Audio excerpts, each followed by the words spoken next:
The focus of this video is to offer a few points of reference on the phrase, education as a transaction, and to provide an example of how this phrase has manifested in the liberal arts and humanities in higher education.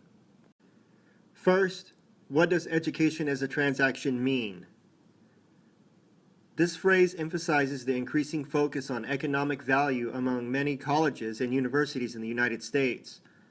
So, to describe this current climate on many campuses, I will break it down in these four categories: quantification,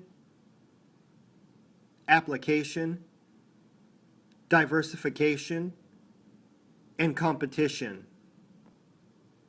Quantification: the creation and use of a variety of degree options and programs to recruit, retain, and graduate students.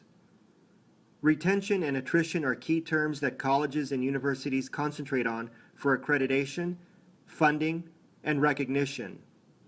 This can be seen at the administrative and programmatic levels. Application: the development and encouragement of learning environments and core courses that promote teaching a variety of skills that can be applied in the real world, or, in other words, real-world learning. These skills are seen as teachable, learnable, and applicable skills, which include writing, research, communication, and basic concepts in the fields of mathematics and sciences. This is largely regulated to curricular and instructional levels. Diversification: the use and allocation of resources, which includes the creation and maintenance of social and cultural infused programs, as well as grant-funded projects that emphasize the same goals: to create a diverse workforce to compete on a global scale. Frequently, this involves interdisciplinary collaboration between courses in the liberal arts, mathematics, and the sciences. These are primary aspects associated with the research and budget levels. Competition: the strategies and tactics used by colleges, universities, schools, departments, and programs to compete with other schools and programs in the areas of research, teaching, technology, community involvement, and student development. This aspect usually appears in the form of marketing and advertising at college or university. One of the ways this has been realized is by allowing students to build their own degree plan. This category is composed of the selling and marketing of a college or university's image and purpose. So, how has education as a transaction manifested in the liberal arts and the humanities? In many instances, this push to earn a college degree starts in high school college preparatory programs and runs through graduate programs. With an increased focus on STEM courses in higher education over the last decade, liberal arts and the humanities have frequently found themselves having to defend or prove their space and place on the campus. Many departments and programs in this area need to prove their value in the sense that they are providing students with skills that will be relevant in the 21st century. Beyond their allotted budgets, administrators, which includes deans, chairs of departments, and program directors in liberal arts and the humanities, seek to bring in money for their schools, departments, and programs through research projects and grants. So many times, the external cash is brought in by people who teach and research in their specialized areas in their departments. Many grant projects are state and federally funded. Many professors, lecturers, instructors, and graduate teaching assistants in liberal arts and the humanities identify with the left on the political spectrum. The cultural relativistic, feministic, and postmodernistic philosophies present in many professors' and teachers' pedagogies usually stem from their own educational experiences.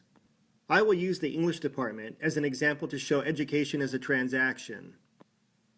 Women have traditionally and historically represented a larger percentage of English majors due to ingrained sexism in mathematics and sciences in the United States. Over the years, this disparity has been changing for men and women in these fields. Since the early 1900s, many English departments in the United States have traditionally employed women as part-time adjuncts to teach undergraduate composition courses, which were mostly viewed as skills-based courses.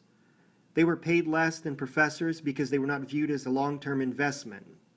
In essence, established English professors did not value composition teachers as being intellectual contributors to the field, particularly in writing and analysis of major literary works.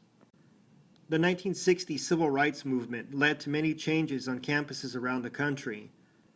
During this time, the Frankfurt School, which was composed of intellectuals that were skeptical of capitalism and communism, and intellectuals, philosophers, and educators such as Jacques Derrida, Michel Foucault, and Paulo Freire, challenged the theoretical underpinnings of traditional Western thought and education. Individuals such as these contributed to a paradigm shift in higher education. In the 1980s and 90s, there was a shift from focusing on analyzing literature to teaching writing in English departments.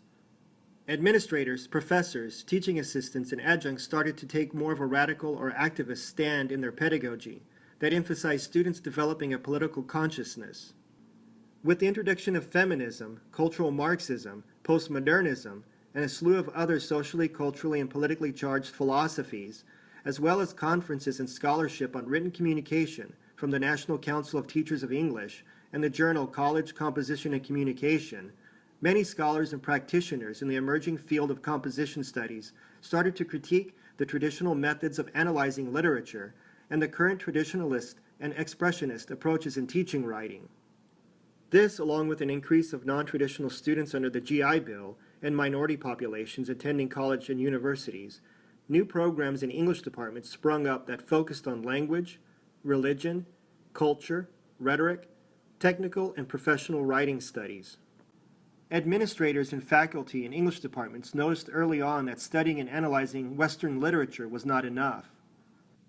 So there has been a desire or perceived need for expanding from the traditional and historical purpose of English departments and their focus on analyzing Western canonical texts.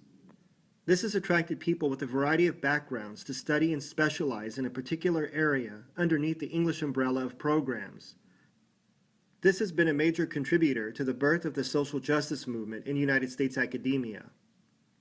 Remember, these are just a few of my points of reference to consider.